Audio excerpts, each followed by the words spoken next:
suprême des forces armées et de la police nationale congolaise.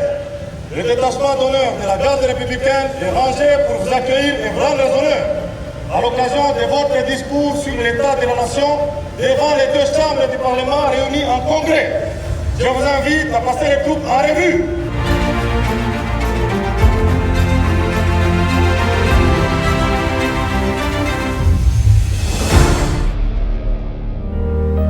Mes très chers compatriotes, j'ai l'honneur et le devoir de me présenter devant vous, représentant du peuple souverain, pour adresser à la nation ce message annuel sur l'état de notre pays.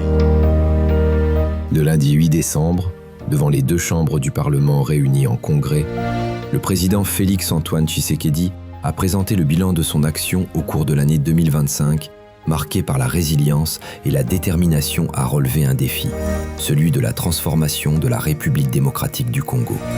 Le président congolais a dressé un bilan des 6 engagements qu'il avait pris solennellement devant le peuple, à savoir bâtir une économie forte et créatrice d'emplois. C'est l'ambition du premier engagement.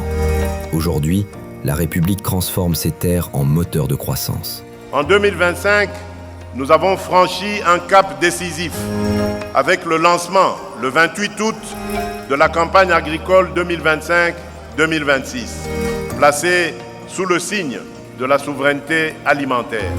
Les campagnes agricoles 2024 à 2026 redéfinissent nos paysages.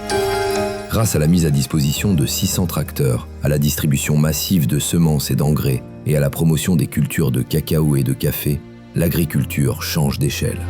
Pour la première fois, plus de 100 000 agriculteurs bénéficient d'une assurance agricole, tandis que des pôles avicoles modernes s'installent dans 8 villes stratégiques du pays. Mais pour que cette richesse circule, le désenclavement est une priorité absolue. 8000 km de routes de desserte agricole sont déjà entretenues, marquant le début d'un vaste projet de réhabilitation de 38 000 km de routes nationales. Les grands chantiers prennent vie.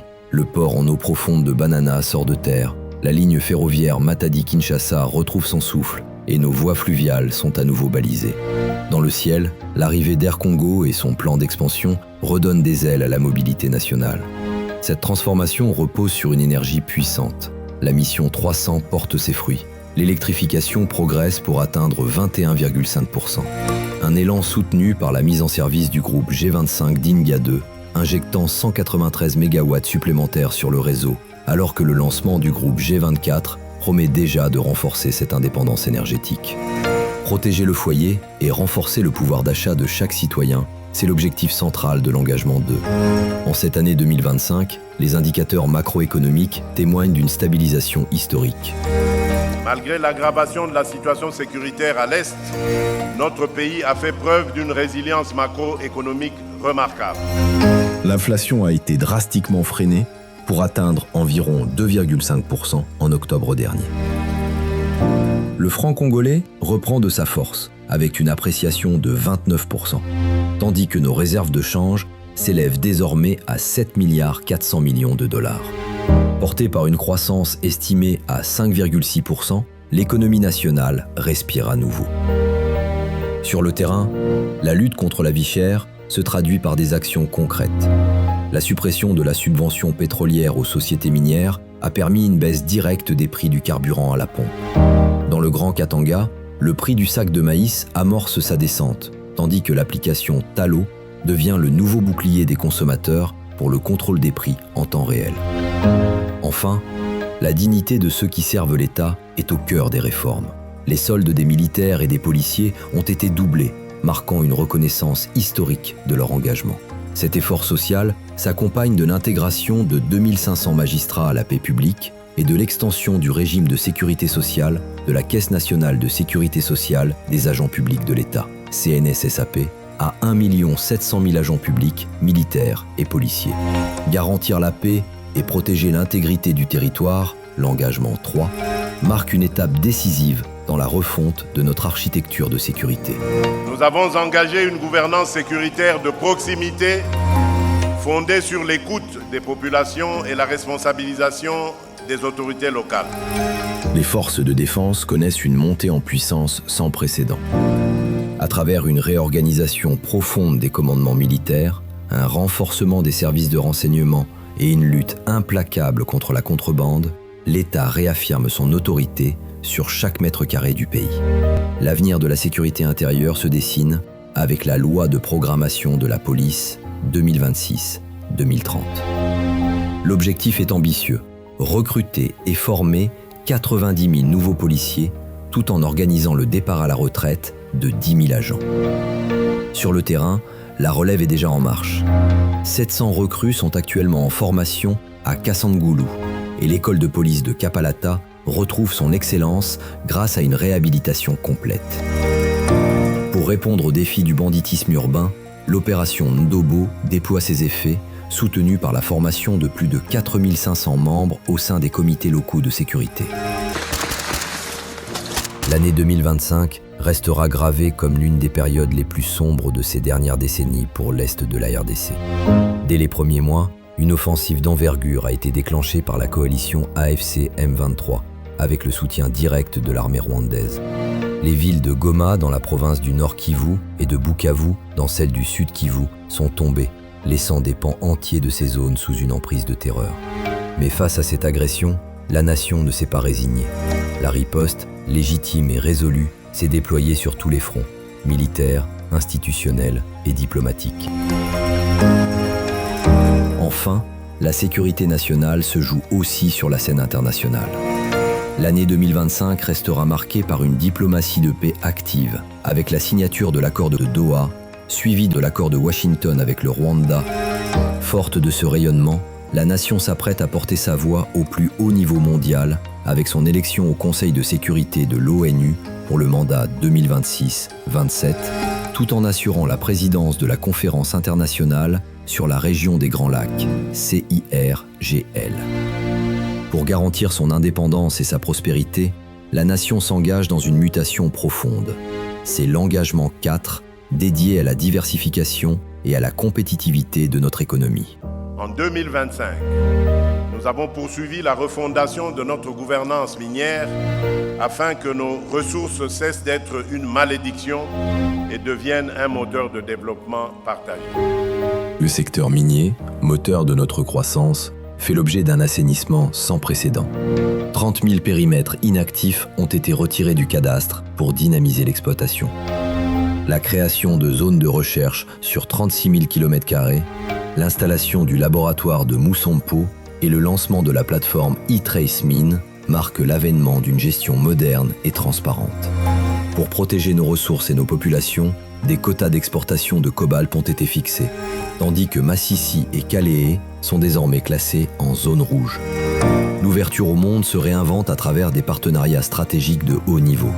Des accords historiques avec le Qatar et les États-Unis sécurisent nos minerais essentiels. En parallèle, l'économie diversifie ses horizons, de l'Amérique latine à l'Asie, en tissant des liens neufs avec le Brésil, l'Argentine, Israël ou encore le Vietnam. Enfin, le commerce de demain se construit aujourd'hui. Avec 87% des procédures numérisées au guichet unique et la mise en place de postes frontières à arrêt unique, nous fluidifions nos échanges. En ratifiant les accords de l'Organisation mondiale du commerce et en créant la Chambre de commerce RDC-Égypte, la nation affirme sa place de carrefour incontournable sur l'échiquier mondial. Pilier 5. L'accès aux services de base pour chaque citoyen. C'est le cœur de l'engagement 5. Dans le secteur de l'éducation, la gratuité de l'enseignement primaire demeure une priorité absolue. Parallèlement, l'État renforce le cadre judiciaire avec l'intégration de 2500 magistrats à la paix publique, tout en honorant ses engagements sociaux par l'apurement des accords de Bibois pour l'enseignement supérieur. La santé s'installe progressivement comme une garantie publique concrète et non plus comme une faveur réservée à quelques-uns. La santé devient un droit tangible avec le lancement de la couverture santé universelle. Une protection qui s'étend désormais au-delà des soins. Un nouveau régime de sécurité sociale couvre 1 700 000 agents publics, militaires et policiers, fondé sur une solidarité partagée. Face aux défis de l'énergie et de l'eau, l'ambition est claire. L'électrification progresse pour atteindre 21,5%, avec un cap ambitieux fixé à 62% d'ici 2030. Pour l'eau, l'objectif est d'atteindre 70% d'accès dès 2028, soutenu par la réhabilitation de centrales stratégiques comme Kakobola et Inga. Enfin, à travers le programme de développement local des 145 territoires, PDL 145T, destiné à réduire les inégalités sociales, l'État reconstruit l'équité territoriale. Écoles, centres de santé et infrastructures routières sortent de terre pour effacer les disparités et bâtir un avenir commun. À ce jour, 865 ouvrages ont été officiellement achevés. Cet effort est le fruit d'une collaboration entre plusieurs agences. Concrètement, cela représente 530 écoles primaires, 275 centres de santé et 60 bâtiments administratifs désormais opérationnels. En incluant les 205 ouvrages livrés lors du premier mandat, l'ambition pour cette année 2026 est d'accélérer la livraison de l'ensemble des infrastructures prioritaires. Car l'objectif final demeure inchangé, que chaque territoire rural bénéficie enfin et sans délai des dividendes de l'action publique. Sixième et dernier pilier, moderniser l'État pour mieux servir le citoyen. Ici, l'objectif est de rendre plus efficaces les services publics. Nous poursuivons un programme ambitieux de modernisation des infrastructures, de réforme académique et de digitalisation de la gouvernance. La révolution numérique est au cœur de cette transformation. Avec la généralisation de la facture normalisée de la TVA, taxe sur la valeur ajoutée, et la digitalisation de 87% des procédures au guichet unique du commerce extérieur, l'économie gagne en transparence. Pour accompagner les contribuables, de nouvelles instances voient le jour. La COPIRAP pour rationaliser la parafiscalité et une commission de médiation fiscale dédiée au dialogue. Une étape historique est également franchie pour l'identité des citoyens. Grâce au transfert des kits d'enrôlement de la Commission électorale nationale indépendante, CENI, vers l'Office national d'identification de la population, la délivrance des cartes d'identité nationale tend à passer d'un rêve lointain à une réalité palpable. Enfin, l'efficacité des services publics s'étend jusqu'au cœur de nos territoires. Dans le Haut-Uélé, plus de 350 chefs coutumiers ont été certifiés pour renforcer la gouvernance locale. En parallèle, des audiences foraines et des médiations actives permettent de résoudre les conflits, tandis qu'un nouveau cadre de concertation assure désormais la mise en œuvre de la loi protégeant les peuples autochtones. C'est dans cet esprit que je réaffirme devant vous et devant la nation ma détermination indéfectible à continuer à servir la République démocratique du Congo, à protéger l'intégrité de son territoire, à défendre la dignité de son peuple et à ouvrir pour nos enfants un avenir de paix et d'espérance. Le sport est pleinement reconnu comme un vecteur de cohésion nationale et de rayonnement international. Nos athlètes, quant à eux, ont porté très haut le drapeau national en remportant des médailles d'or aux championnats d'Afrique et aux compétitions mondiales, du Scrabble aux luttes associées, en passant par les premiers Jeux scolaires africains et en qualifiant nos léopards à la phase finale de la Coupe d'Afrique des Nations, Maroc 2025. Choisissons un Congo qui n'attend plus, mais qui avance en paix, en justice et en solidarité. Les ténèbres ne régneront pas toujours.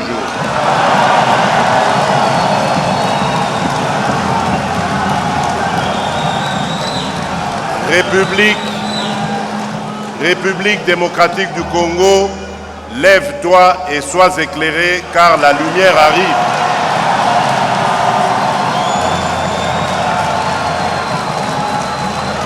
Que vive la République démocratique du Congo, que Dieu bénisse la République démocratique du Congo et son peuple.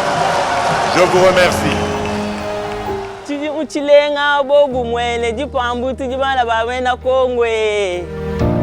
Bana Congo, mais souhaitez bien bonne année kitoko samna 2026. Vraiment félicitations samna ben. Vous l'ayez pas 2026.